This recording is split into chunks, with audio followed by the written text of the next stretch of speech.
In order to change, you need to be ready to embrace the discomfort that comes with change. It's normal to be scared by change. Why? Because what it means is stepping outside of your comfort zone and embracing an experience that is completely new to you. You might notice that even when you make the decision to change the way that you're living right now, in whatever shape or form for you, you kind of go in between wanting to change but also having something that's holding you back. Why? Because what change means is letting go of your current self and having to embrace and develop a new self that you might not still yet be sure what they look like. And this process of ambivalence, it applies to any kind of change. Whether you're someone who's trying to lose weight for the first time in their life and has a long weight loss journey ahead of them, or whether you're someone who's been into fitness for a few years but wants to step it up and do a photo shoot. Or if you're someone who's done a photo shoot before and you want to take it to the next level to compete.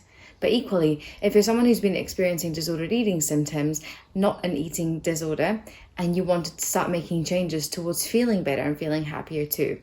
This ambivalence can be seen across the board. You're not alone. As I said, knowing whether you're ready for change is a really important question to ask yourself before you embrace a really long journey, because it's going to take a lot of commitment. So here's some of the things that you can ask yourself or that you can do in order to make sure that you're ready to embrace that change process.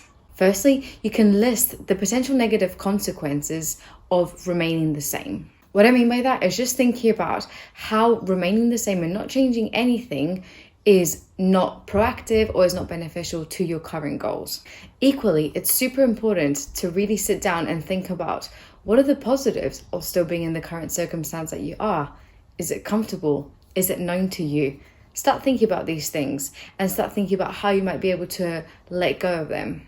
Another thing you might want to do is list the potential benefits of embracing that change. So to an extent, what that means is considering and thinking about how you're going to have to change in order to be able to achieve that goal that you've set for yourself.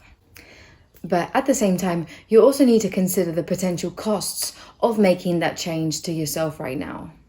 That is, what are you going to have to give up in order to facilitate that change, in order to move forward, in order to take it to that next level that you know you can?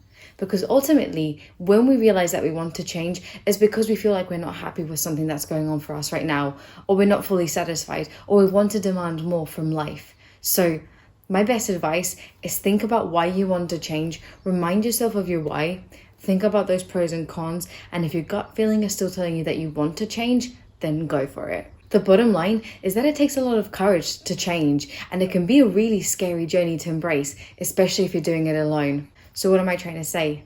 Don't do it alone.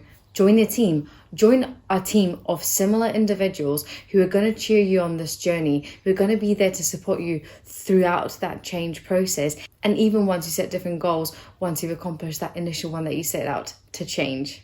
Join our team today by sending me an email or by sending me a direct message, and let's start that process for you.